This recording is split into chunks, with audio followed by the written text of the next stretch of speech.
عبداللہ بن عمر رضی اللہ تعالیٰ عنہ سے روایت ہے کہ حضرت صلی اللہ علیہ وسلم کعبے کے اندر تشریف لے گئے اور اسامہ بن زید، بلال اور عثمان بن طلحہ حجبی بھی آپ کے ساتھ تھے۔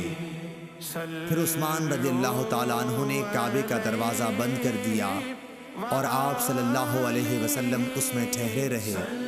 جب آپ باہر نکلے تو میں نے بلال رضی اللہ تعالیٰ عنہ سے پوچھا کہ نبی کریم صلی اللہ علیہ وسلم نے اندر کیا کیا؟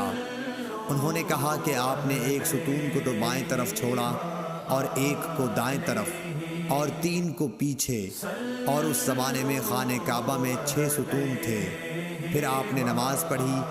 امام بخاری نے کہا کہ ہم سے اسماعیل بن ابی ادریس نے کہا، وہ کہتے ہیں کہ مجھ سے امام مالک نے یہ حدیث یوں بیان کی کہ آپ نے اپنے دائیں طرف 2 ستون چھوڑے تھے۔ صحیح بخاری حدیث نمبر 505۔